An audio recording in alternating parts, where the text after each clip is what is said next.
For me, this is in fact this series of points here. These points contain the essence of the problem of security as far as oil is concerned. And as remember, oil is 36% of primary energy. The Gulf countries exported in 2007 18.7 million barrels a day of oil, of which 17 million barrels were exported via the Straits of Hormuz. Roughly 31% of the world's traded oil and 21% of the global supply of oil went through that those narrow straits, a key choke point in the world's system of supplying oil. Saudi Arabia has three main export terminals. Two of them are in the Gulf, and one is in the Red Sea. 60% of oil exported from Saudi Arabia will have to go through the Straits of Hormuz. Now, I'm sure the Pentagon is well versed in this, knows it far better than you and me, and they have many contingency plans to deal with blockages in the Straits of Hormuz. They've rehearsed it, I'm sure, thousands of times. They've done computer simulations. Nevertheless, if it were to happen, it would be a gigantic problem for the world.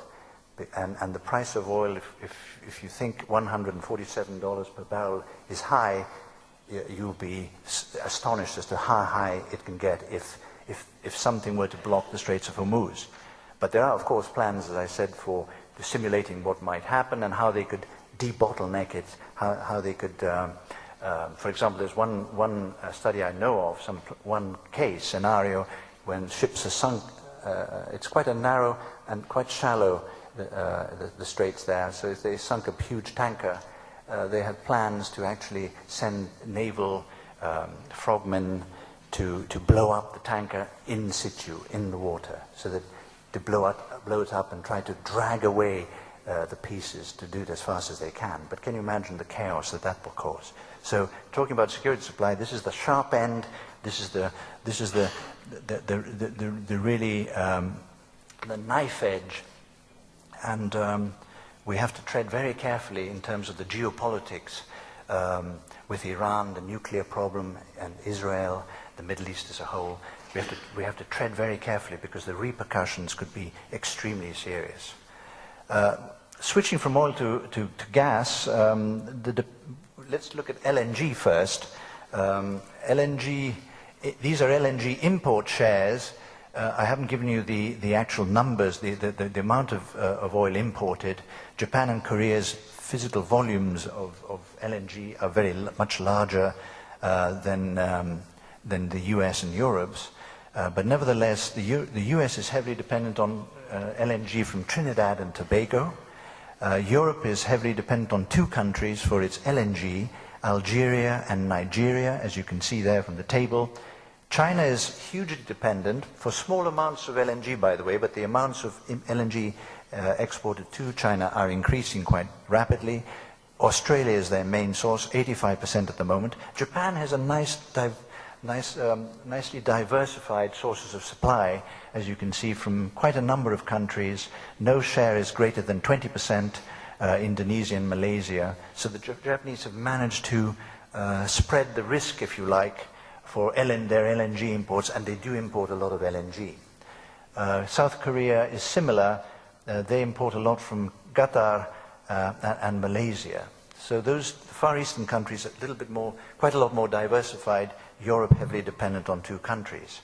If we look at pipeline gas, which is what interests people in Europe more, because Europe imports a lot of pipeline gas, here we have a very, very disturbing picture, which I'm sure you're familiar with, but let's go over it again. 84% of Europe's gas imports are obtained by pipeline, and more than half of these pipeline imports, 52%, are from the Russian Federation. The rest are from Norway, 31%, Algeria, Libya and Iran, a tiny amount from Iran. Iran is coming in here because Turkey imports pipeline gas from Iran. I've included Turkey in Europe. I'm sure my Turkish friends would be quite happy with that. Most of Central and Eastern Europe, and we come into the sort of geographical region, of course, of the Eastern Mediterranean, but we come under, generally speaking, Eastern Europe, is heavily dependent on gas from the Russian Federation. As you can see there, 7 of these countries depend entirely on gas from Russia, entirely. This is pipeline gas. and the other countries like Croatia, Turkey, Austria are in the 70s, 75% or so, and then we come down to Germany's 42%, Italy's 33%, and then back down to France, and then the Netherlands at 12%, because the Netherlands has its own dwindling gas supplies from the Groningen field. So this is another sharp end, if you like. We all know what happened with Russian supplies that have to, of course, transit the Ukraine and Belarusia. And we all know that they were disrupted. These supplies were disrupted because of pricing disagreements between Russia and Belarusia and the Ukraine. But nevertheless, the gas so far has to transit these countries, and there will always be problems like that, which is why, of course, Russia is trying to export through the Baltic pipeline that is being built, and of course the southern streams that Greece is involved in, but of course nothing has really started yet there. So you can see what Russia strategically is trying to do is to circumvent the transit states like Belarus and the Ukraine, but of course that means that Europe, if Russia is successful, and I'm sure they will be, Europe will be dependent directly on Russia for its gas, so that Russia and Europe are even more closely linked without even the problem of the Ukraine and Belarus. So it is a real concern for the future. We hope all goes well and our relationships are always fine and the sun is always shining, but the world is always a dangerous place and we must be careful. Now for a quick word on, Joe, how much time have I got? About 5 more minutes, 10 minutes. As I said to you in my introduction, OPEC has now introduced a new subject, security of demand. And here, this graph really says it all. I've taken out from global oil demand the former centrally planned economies, because I'm going back in time to 1985, before the Russian Revolution, if you like, and before the time when China was opened up a bit in terms of its economy. So taking out the former Soviet Union, China, and Eastern Europe, we have if you like, the market economies. And this graph shows you very clearly the effect of the high price of oil, the rising price of oil, on the demand for oil. The dotted line indicates the trend line where the demand for oil would have been, where it was heading, had the price of oil remained low, trending downwards, as you can see.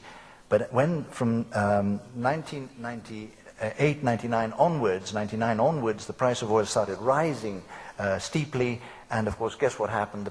The rate of increase of the demand for oil started slowing up, and in fact, in the years 2006, 2008, and an estimated for 2009, we've actually had declines of oil in the market economies, declines in the demand for oil. So my answer to OPEC is, if you want to secure the demand for oil, you have to pursue pricing policies that help the consumers to continue to consume.